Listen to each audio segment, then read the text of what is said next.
আজকে আমি জানতে পারলাম যে ৪১ টাকা ৬৭ পয়সা ১ কেজি চালের সহায়ক মূল্য রেট, গভর্নমেন্টের রেট। তো যে চালটা বাজারে দেওয়া হয়,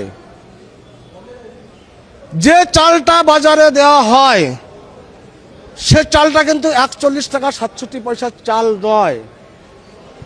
আমি আধিকারিকদের বলে আসছি, কোনো কথা নেই পশ্চিমবঙ্গের আমজনতার খাদ্যের সাথে কোনো কম্প্রোমাইজ নেই। আমি ভিজিটে যাব, কখন কোথায় যাব কোনো আধিকারিককে বলে যাব না।